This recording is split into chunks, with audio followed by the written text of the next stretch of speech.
उत्तराखंड में निकाय चुनाव को लेकर, क्योंकि आज है काउंटिंग का दिन। सुबह 8 बजे से वोटों की गिनती शुरू हो जाएगी। सेंटर्स पर मतगणना की शुरुआत हो जाएगी और इसके लिए तैयारी पुख्ता तौर पर कर ली गई है। सभी जिला मुख्यालयों के साथ हल्द्वानी, ऋषिकेश, कोटद्वार और रुड़की जैसे बड़े शहरों में भी वोटों की गिनती होगी। पूरे राज्य में निकाय चुनाव में अगर वोट परसेंटेज की बात की जाए तो 66% लोगों ने मतदान किया है। वोटों की गिनती थोड़ी देर में शुरू हो जाएगी, लेकिन रिजल्ट के लिए लंबा इंतजार करना होगा, क्योंकि ईवीएम से नहीं बल्कि बैलेट पेपर से वोटिंग होती है निकाय चुनाव में, और ऐसे में बैलेट पेपर्स की गिनती में वक्त लगता है। काउंटिंग को लेकर सुरक्षा के पुख्ता इंतजाम किए गए हैं।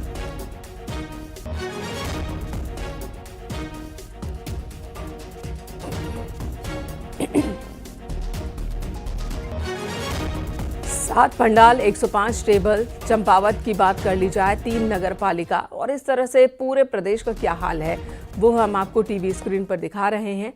कहाँ कितने टेबल लगाए गए हैं वोटों की गिनती के लिए, और एक राउंड की गिनती में 3 से 4 घंटे का वक्त लग जाता है लगभग। सुनील नवप्रभात देहरादून से हमारे साथ जुड़ चुके हैं, पुलकित शुक्ला हरिद्वार से हमारे साथ है, आलोक रावत पौड़ी से, और मनोज जुयाल रुड़की से हमारे साथ मौजूद हैं, जो अपने अपने जिलों और आसपास के जिलों का हाल बताएंगे। सुनील, सबसे पहले आपके पास आती हूँ। आपने बताया कि किस तरह से वहां पर इंतजाम किए गए हैं और एक एक राउंड की गिनती में 2 से 3 घंटे का वक्त लग जाता है। देहरादून जो सबसे बड़ा नगर निगम है, यहाँ पर अब राजनीतिक बात कर लेते हैं तैयारी के साथ साथ कि किसे कितनी उम्मीदें हैं।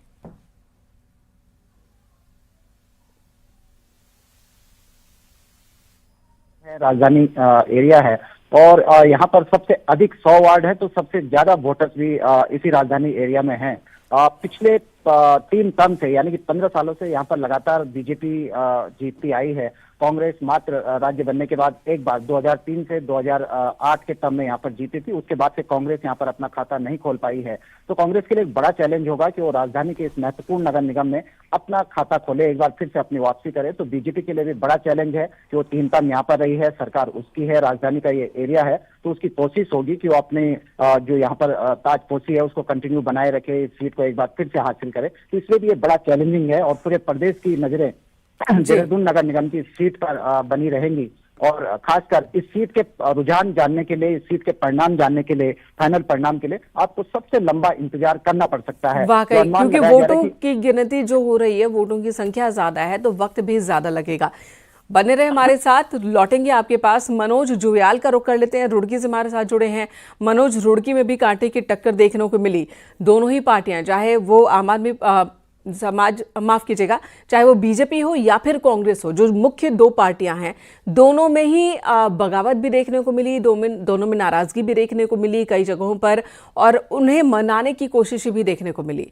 अब जब वोटों की गिनती वहां पर शुरू हो गई है तो तैयारी किस तरह के किए गए हैं, साथ ही वहां पर जो राजनीतिक दल है उनके दावे क्या है? मैं इस समय खड़ा हूं जो बीएसएम इंटर कॉलेज है, जहां पे मतगणना शुरू होगी ठीक 8 बजे। आप मेरे पीछे ये देख सकते हैं कि यहां से लोग प्रवेश कर रहे हैं। आज सबसे खास बात यह है कि काउंटिंग का दिन है और इसमें मीडिया के लिए प्रवेश वर्जित किया गया है, क्योंकि इन्होंने साफ कहा है कि मीडिया अंदर नहीं जाएगी। इसलिए हम जो कॉलेज हैं उसके बाहर से ही रिपोर्टिंग करेंगे। अब देखने वाली बात ये होगी क्या हमारे पास किस तरीके के आंकड़े आते हैं। फिलहाल ये तो बात का विषय होगा, लेकिन जिस तरीके से यहाँ पे जो मुकाबला बना हुआ है, त्रिकोणीय मुकाबला है, बीजेपी, कांग्रेस और निर्दलीय जो प्रत्याशी हैं उनके बीच यहाँ पे मुकाबला देखने को मिल सकता है। क्योंकि जिस तरीके से यहाँ पे जो वोटिंग हुई थी, वोटिंग में भी काफी हमला हुआ था, हंगामा हुआ था। उसके बाद लगातार यहाँ पे जो काउंटिंग की वो शुरू होगी, वो थोड़ी देर में शुरू हो जाएगी। लेकिन पुलिस की जो व्यवस्था है चाक चौबंद है, और उसको लेकर भी पुलिस भी किसी तरीके की चूक नहीं की जा सकती। हर प्रत्याशी का दावा है कि वो जीत करेंगे, लेकिन जब मत पेटियां खुलेगी तो साफ पता लग जाएगा रुड़की का मेयर कौन बनेगा। लेकिन रुड़की का इतिहास रहा है, जब से राज्य बना है पहली बार भी आज तक कोई भी राष्ट्रीय पार्टियां यहाँ पे अपना खाता नहीं खोल पाई है। निर्दलीय का ही यहाँ पे दबदबा रहा है। इस बार भी अब देखने वाली बात ये होगी कि क्या जो निर्दलीय है वही बाजी मारते हैं या राष्ट्रीय पार्टियां अपना कब्जा हासिल कर पाती है। लेकिन फिलहाल जब मत पेटियां खुलेगी तो सभी का भाग्य का फैसला हो जाएगा। और पहली बार भी महिला प्रत्याशी यहाँ पे मैदान में है, और वो भी पहला जब बनेंगे तो पहली महिला मेयर रुड़की को मिलेगी। तो कहीं ना कहीं मैं यदि देहात क्षेत्रों की बात करूँ तो नगर नगर पंचायतें हैं, 4 नई नगर पंचायतें बनी है, इनमें भी लोगों का दिलचस्प है क्योंकि यहाँ पे चेयरमैन बनेंगे और सभासद बनेंगे, उसको लेकर भी जो उनके समर्थक हैं उनमें खासा उत्साह है। एजेंट सुबह से ही लाइनों में लगे हैं, अपनी बारी का इंतजार कर रहे हैं। अंदर जाने की खासतौर पे यहाँ पे जद्दोजहद की जा रही है। जिस तरीके से पुलिस की व्यवस्था है, क्योंकि खासतौर पे देखा जा सकता है कि पार्किंग की भी यहाँ पे बहुत दूर व्यवस्था की गई है। और मीडिया के लिए मैं खासतौर पे बात करना चाहूंगा, क्योंकि मैं बाहर खड़ा हूँ, कई बार अधिकारियों से बात करने के बावजूद मीडिया को बाहर खड़ा कर दिया गया है। अब इससे साफ जाहिर होता है किस तरीके की मतगणना होगी, ये फिलहाल बाद में पता लग पाएगा। लेकिन जिस तरीके की इंतजार है, सभी को इंतजार है, यहाँ पर भी वोटों की गिनती कुछ ही देर में शुरू हो जाएगी। और वोटिंग के दौरान तो खूब हंगामा दिखा था, लेकिन उस तरह का हंगामा क्या आज भी देखने को मिलेगा? हालांकि पुलिस की ओर से, प्रशासन की ओर से सख्त इंतजाम किए गए हैं कि हालात हमेशा कंट्रोल में रहे, काबू में रहे। पुलकित हमारे साथ हरिद्वार से जुड़ चुके हैं।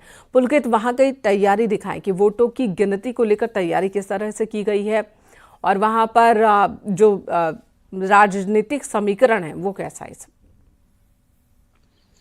देखिए, हरिद्वार के पन्नालाल बल्ला इंटर कॉलेज में मैं इस वक्त खड़ा हुआ हूँ। इस जगह पर 2 जगह की वोट काउंटिंग होनी है, हरिद्वार नगर निगम की और शिवालिक नगर पालिका की यहाँ पर काउंटिंग होनी है। 8 बजने में थोड़ा ही समय बाकी है और अब से थोड़ी देर बाद यहाँ पर जो वोटों की जो गिनती है, मतगणना, वो शुरू हो जाएगी। तस्वीरों के माध्यम से दिखाना चाहूंगा कि जितने भी ड्यूटी में लगे हुए जितने भी कर्मचारी हैं, जो भी यहाँ पर ड्यूटी में तैनात लोग हैं, वो लगातार उनके पहुंचने का सिलसिला यहाँ पर जारी है। उनकी पूरी तरह से चेकिंग करने के बाद उनको अंदर स्ट्रांग रूम में एंट्री दी जा रही है। 8 बजे ये मतगणना यहाँ पर शुरू कर दी जाएगी। हरिद्वार के अगर राजनीतिक समीकरण की अगर बात करें तो यहाँ पर भाजपा और कांग्रेस के बीच में जो सीधी टक्कर है वो यहाँ पर नजर आ रही है। पिछली बार कांग्रेस की मेयर यहाँ पर बनी थी और भाजपा का बोर्ड यहाँ पर बना था। हालांकि बहुत ज्यादा अंतर के साथ जो है कांग्रेस यहाँ पर जीत दर्ज नहीं कर पाई थी। महज 3600 वोटों से कांग्रेस की अनीता शर्मा ने जीत दर्ज की थी। इस बार बीजेपी की किरण जैसल और कांग्रेस की अमरीश देवी चुनावी मैदान में है। दोनों पार्टियों की ओर से जोर शोर से चुनाव प्रचार किया गया। बड़े स्टार प्रचारक, बड़े नेता दोनों पार्टियों के यहाँ पर चुनाव प्रचार करने के लिए आए। रोड शो हुए, रैली हुई, सभी पार्टियों ने, सभी दलों ने, सभी कैंडिडेट ने अपनी अपनी बात को जनता के बीच में पहुंचाया। अब आज जब मतगणना शुरू हो जाएगी, 8 बजे मतगणना शुरू होगी और कल तक, क्योंकि बैलेट पेपर से जो चुनाव हुए हैं उसमें जो मतगणना है उसमें होने में थोड़ा समय लगता है। ईवीएम की अगर बात करें तो जिस दिन मतगणना शुरू होती है दोपहर के बाद तक, लगभग तीसरे पहर तक जो रिजल्ट है वो सामने आ जाते हैं। लेकिन जो बैलेट पेपर की जो मतगणना है उसको थोड़ा होने में समय लगता है, उसमें थोड़ा धीमी गति से उसकी चलती है। तो माना जाता है कि लगभग अगले दिन तक 24 घंटे या उससे अधिक का समय लग सकता है। पिछली बार 9 से 10 बजे अगले दिन के जो मतगणना थी वो समाप्त हुई थी। तो आज भी उम्मीद जताई जा रही है कि लगभग देर रात तक या कल सुबह तक ही पूरी तरह से जो परिणाम आ पाएंगे। तो परिणाम सुबह तक का इंतजार करना पड़ सकता है पूरे तरह से परिणाम को जानने के लिए। आप बने रहे हमारे साथ। आलोक रावत पौड़ी से जुड़ चुके हैं हमारे सहयोगी। आलोक, वहां की तैयारी भी दिखाएं और कितना इंतजार यहाँ करना पड़ सकता है वोटर्स की संख्या और पार्टीज को देखते हुए? जी, बताना चाहूंगा, इस वक्त मैं राजकीय इंटर कॉलेज पौड़ी में खड़ा हूँ। यहाँ पे पौड़ी नगर पालिका की मतगणना होनी है। इस बार जो पौड़ी जिले की मैं बात करूँ तो 64% यहाँ पे मतदान हुआ है और पौड़ी नगर पालिका में 60% मतदान और श्रीनगर नगर निगम में 67% मतदान हुआ है। तो सुरक्षा जो मतगणना है उसकी तैयारियां पूरी है। मैं दिखा सकता हूँ आपको कि सुरक्षा के यहाँ पे पुख्ता इंतजाम किए गए हैं। इसके साथ साथ पूरे जिले की बात करूँ तो 56 टेबल लगाई गई हैं जिसमें मतगणना चलनी है। करीब 402 कार्मिक जो है वो मतगणना में लगाए गए। इसके लिए कुछ रिजर्व भी रखे गए हैं कुछ कार्मिक। और करीब मैं ये कह सकता हूँ कि देर शाम तक मतगणना के रिजल्ट आ जाएंगे। पौड़ी की मैं बात करूँ, पौड़ी नगर पालिका की बात करूँ तो यहाँ पे 6 प्रत्याशी मैदान में है। भाजपा से सुषमा रावत हैं, कांग्रेस से यशोदा नेगी हैं, इसके साथ साथ निर्दलीय प्रत्याशी यहाँ पे मैदान में है। श्रीनगर नगर निगम की बात करूँ तो यहाँ पे 5 प्रत्याशी मैदान में है। भाजपा से यहाँ पे आशा उपाध्याय और कांग्रेस से मीना रावत समेत निर्दलीय प्रत्याशी मैदान में है। तो देखने वाली बात ये होगी कि किसकी झोली में मेयर की सीट और अध्यक्ष की सीट जाएगी। जी ठीक है आलोक, बने रहे हमारे साथ। सुनील नवप्रभात का एक बार फिर से रुख करना चाहूंगी। सुनील, आप पॉलिटिकल पार्टीज में बीजेपी और कांग्रेस दोनों के दावे अपनी अपनी जगह पर है, लेकिन इसी बीच निर्दलीय का फैक्टर भी है। हालांकि जो अहम मेयर सीट के लिए नगर निगमों की बात है तो वहां पर तो मना लिए गए, नेताओं को मना लिया गया पार्टीज की ओर से। बावजूद इसके निर्दलीय कितना बड़ा चैलेंज दे रहे हैं? देखिए, मैंने कहा निर्दलीय बहुत बड़ा चैलेंज है दोनों ही पार्टियों के लिए, बीजेपी और कांग्रेस के लिए, चाहे वो नगर निगम की बात हो या नगर पालिका की बात हो। अभी आपने मनोज जुयाल को सुना रुड़की से। रुड़की में कांग्रेस से भी निर्दलीय मैदान में है, और जिस तरह से वहां का समीकरण बता रहे थे कि बीजेपी और कांग्रेस निर्दलीय के चक्कर में वहां पर उलझी पड़ी है। बीजेपी भी जो कल हमने एक मोटा मोटा जो आंकलन बताया था बीजेपी के अंदरूनी सूत्रों से जो हमने बातचीत की थी, तो रुड़की नगर निगम को लेकर बीजेपी बहुत आशंकित है, क्योंकि वहां पर लगातार त्रिकोणीय संघर्ष बना हुआ है। इसी तरह से नगर पालिकाओं में भी कई जगह निर्दलीय ने दोनों राष्ट्रीय पार्टियों का, बीजेपी और कांग्रेस का गणित गड़बड़ाया है। तो निर्दलीयों का एक बड़ा फैक्टर इसमें रहा है। और खासकर मैंने कहा जब नगर निगम का बोर्ड बनता है, तो जिस तरह से पुलकित अभी हरिद्वार से बता रहे थे कि पिछले टर्म में वहां पर कांग्रेस की मेयर थी, लेकिन बोर्ड बीजेपी का वहां पर बना था। तो ये भी एक बड़ा चैलेंज होगा कि अगर आपका मेयर बन भी गया तो सभासद क्या आपके बहुमत में आ पाते हैं, क्योंकि सभासद अगर बहुमत में आते हैं तभी आपके मेयर बनने का फायदा मिल पाता है कि आप जब सदन में बैठते हैं तो वहां पर कोई भी फैसला लेना होता है तो बहुमत के आधार पर होता है। तो इसलिए पॉलिटिकल पार्टीज के लिए आज का ये बड़ा महत्वपूर्ण होने जा रहा है काउंटिंग। खासकर अगर मैं देहरादून नगर निगम की बात करूं या फिर जो ऋषिकेश नगर निगम की अगर हम बात कर लें, ऋषिकेश में जिस तरह से पूरे समीकरण उलझे पड़े हैं कि दोनों ही राष्ट्रीय पार्टियों के बीच वहां पर जो निर्दलीय कैंडिडेट मैदान में है उसने दोनों ही पार्टियों का गणित वहां पर गड़बड़ा दिया है। और ये इसीलिए बीजेपी भी इस सीट को डाउटफुल है, इस सीट को लेकर कि यहाँ पर जीत हो पाती है या नहीं हो पाती है। तो आज का जो काउंटिंग होगी ये रोचक रुझान हमारे दर्शकों के लिए आने वाले हैं। इसके लिए भले ही हमको थोड़ा सा इंतजार करना पड़ सकता है, क्योंकि बैलेट पेपर के जरिए ये काउंटिंग होने जा रही है। और जिस तरह से हमने पहले भी बताया कि इस बार जब वोटिंग हुई तो एक ही बॉक्स में सभासद पार्षद के भी बैलेट पेपर डाले गए। और बिल्कुल, तो सबसे पहले तो इन बैलेट पेपर्स को सेग्रीगेट करना होगा, अलग अलग करना होगा, और उसके बाद उनकी गिनती शुरू हो पाएगी, तो एक लंबा वक्त लगेगा। शैलेंद्र नेगी हल्द्वानी से हमारे साथ जुड़ चुके हैं। शैलेंद्र, वहां पर कितने टेबल लगाए गए हैं वोटों की गिनती के लिए, कितना इंतजार करना पड़ सकता है, और ये भी हमारे दर्शकों को बताएं कि पूरी प्रक्रिया क्या होती है। देखिए, जो नैनीताल जिले में है 3 counting centres, major counting centres बनाए गए हैं, जहां पर जितनी भी नगर पालिका, नगर पंचायत और जो नगर निगम है उनकी जो काउंटिंग होगी वो की जाएगी। हल्द्वानी के इस समय, हल्द्वानी का जो एमबी इंटर कॉलेज है उसके ग्राउंड में इस समय मैं मौजूद हूं, और यहाँ पर कुल मिला के 54 टेबल्स लगाई गई हैं, जिसमें सबसे ज्यादा जो टेबल हैं 56 जो टेबल्स हैं वो नगर निगम हल्द्वानी के लिए लगाई गई हैं। उसके अलावा जो 4 टेबल हैं वो छोटी जो नगर पालिकाएं जिसमें हमारा काला ढूंगी है, लाल कुआं है, इनके लिए लगाई गई हैं। दूसरा, नैनीताल में एक काउंटिंग सेंटर बनाया गया जहां पे नैनीताल, भीमताल और भवाली की काउंटिंग होगी, और रामनगर के पीएनजी कॉलेज में रामनगर नगर पालिका की काउंटिंग होगी। तो इस तरीके से 3 काउंटिंग सेंटर से जहां से हमें चुनाव नतीजे देखने को मिलेंगे। उसी तरीके से उधम सिंह नगर में भी काउंटिंग सेंटर्स बनाए गए हैं। जो छोटी नगर पालिकाएं उनमें 4 बनाए गए हैं टेबल्स किसी में, और जो बड़ी नगर पालिकाएं हैं उनमें 11 बनाए गए हैं, और जो नगर निगम है उनमें 56 से ज्यादा टेबल्स लगाई गई हैं,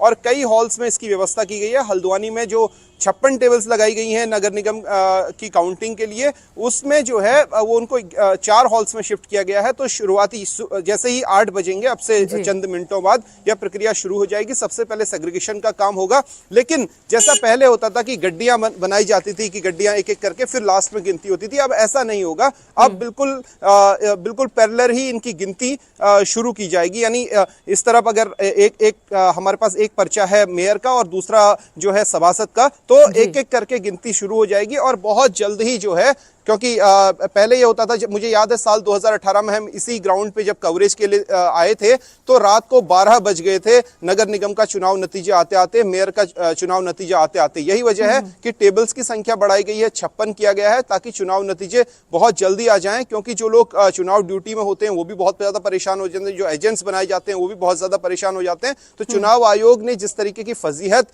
झेली है पिछले दिनों वोटिंग के दौरान, उस तरह की फजीहत ना हो आज काउंटिंग में, इसलिए थोड़ा सा एडवांस व्यवस्थाएं आज हमें देखने को मिलेंगी। जी, बने रहिए शैलेंद्र, लौटेंगे आपके पास। पुलकित का रुख एक बार फिर से कर लेते हैं। पुलकित, हरिद्वार में जो परिस्थिति बनी थी कि मेयर कांग्रेस का, लेकिन उसके सभासद थे वो बीजेपी से जुड़े हुए थे, ऐसी क्या स्थिति इस बार भी बनती दिख रही है, या फिर बीजेपी ने ज्यादा मेहनत की है या कांग्रेस की ओर से मेहनत ज्यादा देखी गई?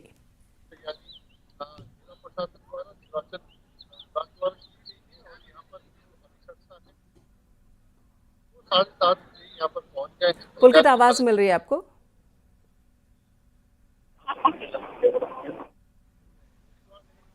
अब देखिए, मतगणना आपसे 8 बजे थोड़ी देर बाद शुरू हो जाएगी। अगर तैयारियों की बात करें, पूरी तरह से जो पार्टियों की ओर से जितने भी दमखम थे वो यहाँ पर लगाए गए हैं। भाजपा की ओर से अपना पूरा चुनाव प्रचार किया गया, कांग्रेस की ओर से प्रचार किया गया। बोर्ड जो है पिछली बार जरूर बीजेपी का बना था, लेकिन जो मेयर थी वो कांग्रेस की बनी थी, अनिता शर्मा ने यहाँ पर जीत दर्ज की थी। और पूरे 5 साल यहाँ पर इसी तरह की खींचतान चलती रही, क्योंकि जो मेयर थी वो कांग्रेस की थी और 5 साल इस बात की खींचतान चलती रही। इस तरह के आरोप प्रत्यारोप लगते रहे कि क्योंकि सरकार जो प्रदेश में वो भाजपा की थी, और इस तरह के आरोप लगते रहे कि सरकार की ओर से काम करने नहीं दिया जा रहा है। और जो बोर्ड था, जो भाजपा के जो पार्षद थे, उनकी तरफ से हालांकि पूरा समर्थन मिलता रहा, उस बात का खंडन करता रहा। इस बात को पूरी तरह से कोरी राजनीति बताया गया। इस बार ये मतदाताओं की ओर से भी ये कम से कम उम्मीद जताई गई है। जब भी हमने उनसे पहुंचकर बात करने की कोशिश की, जिन भी लोगों से बात की, तो उन्होंने इस बात को भी, आम मतदाता के मन में भी एक बड़ा मुद्दा था कि इस तरह की राजनीति, इस तरह की खींचतान जो है वो लगातार नगर निगम में नहीं होनी चाहिए। इससे विकास कार्य जो है वो बाधित होते हैं। इसलिए मतदाताओं की ओर से भी इस बार स्पष्ट इस तरह का जनादेश देने की कोशिश की गई है कि जिसका भी बोर्ड बने, एक स्पष्ट बोर्ड बनना चाहिए, ताकि किसी भी तरह के जो विकास कार्य है वो उसमें अवरुद्ध ना हो और निर्बाध रूप से सभी तरह के काम चलते रहे। इस बार जरूर जो दोनों पार्टियां हैं वो पूरी तरह से इस प्रयास में जुटी हुई हैं। दोनों ही पार्टियों ने पूरी ताकत लगाई। हमने देखा कि बड़े बड़े नेता, अगर बीजेपी की तरफ से देखा जाए तो खुद सीएम चुनाव मैदान में थे, खुद सीएम प्रचार में जुटे थे, तमाम सांसद प्रचार में जुटे हुए थे। तो वहीं कांग्रेस की ओर से भी थोड़ी बहुत खटपट वाली स्थिति थी, लेकिन चीजों को उन्होंने संभालने की कोशिश की। बाद में चुनाव प्रचार को और तेज कर दिया। सुनील का रुख एक बार फिर से कर लेते हैं। सुनील, ट्रिपल इंजन की सरकार, ये नारे दिए जा रहे हैं बीजेपी की ओर से कि ट्रिपल इंजन की सरकार बनेगी तो विकास काम और ज्यादा तेजी से होंगे। अगर अब पूरे प्रदेश की बात कर ली जाए तो क्या परिस्थितियां अभी तक रही हैं और क्या बदलाव होता आपको दिख रहा है? देखिए, पूरे प्रदेश की अगर हम बात करें तो मुख्य फोकस 11 नगर निगमों पे रहा है और सभी चाहते हैं कि जो अर्बन बॉडीज की ये बड़ी सरकारें हैं इन पे उनका कब्जा हो जाए। बीजेपी ने इसके लिए भरसक कोशिशें की। अगर हम बात करें तो मुख्यमंत्री पुष्कर सिंह धामी ने प्रचार के 18 दिनों में 52 से अधिक जनसभाएं और रोड शो की। बीजेपी के प्रदेश अध्यक्ष लगातार ग्राउंड पर डटे रहे। जो पदाधिकारी हैं उनको बीजेपी ने बाकायदा जिम्मेदारियां सौंपी हुई थी। विधायक और मंत्री तक, इसमें मंत्री से लेकर सांसद तक, उनको पूरी तरह से इस चुनाव में जुटाया गया था। और ये बाकायदा बीजेपी की ओर से ये निर्देश अपने सांसदों को, मंत्रियों को, विधायकों को दिए गए थे कि ये निकाय चुनाव की जीत और हार उनका परफॉर्मेंस भी तय करेगी। तो आप इससे अंदाजा लगा सकते हैं कि कितनी गंभीरता से राजनीतिक दल इस चुनाव में लगे हुए थे। अभी जो 11 नगर निगम है, 11 नगर निगमों में कई जगह निर्दलियों ने और बागियों ने दोनों ही पार्टियों के समीकरण गड़बड़ाए हुए हैं। तो बहुत सारी जगह पर जातिगत और क्षेत्रीय समीकरण भी निर्णायक भूमिका में हैं। खासकर हल्द्वानी, जहां अभी शैलेंद्र बता रहे थे, हल्द्वानी नगर निगम में वहां पर मुस्लिम और एससी वोटर्स के कारण बीजेपी को लगता है कि यहां पर उसका गणित गड़बड़ा सकता है। तो कांग्रेस वहां पर पॉजिटिव रुख में है। कांग्रेस को लगता है कि यहां पर उनको बढ़त मिल सकती है। ठीक इसी तरह से ऋषिकेश में निर्दलीय ने समीकरण गड़बड़ाए हुए हैं। हम बात करें रुड़की की, तो रुड़की में कांग्रेस की बागी ने वहां पर त्रिकोणीय मुकाबला बनाया हुआ है। श्रीनगर नगर निगम में दोनों ही पार्टियों की ओर से बागी उम्मीदवार मैदान में हैं, कांग्रेस की ओर से भी और बीजेपी की ओर से भी। तो यहाँ पर बागियों ने दोनों का ही, चाहे हम कांग्रेस की बात करें या बीजेपी की, दोनों के ही समीकरण यहाँ पर गड़बड़ा दिए हैं। तो कमोबेश हर नगर निगम में परिस्थितियां अलग अलग देखने को मिल रही है। धन्यवाद आप सभी का इस वक्त हमारे साथ बने रहने के लिए, बताने के लिए कि किस तरह की तैयारी की गई है।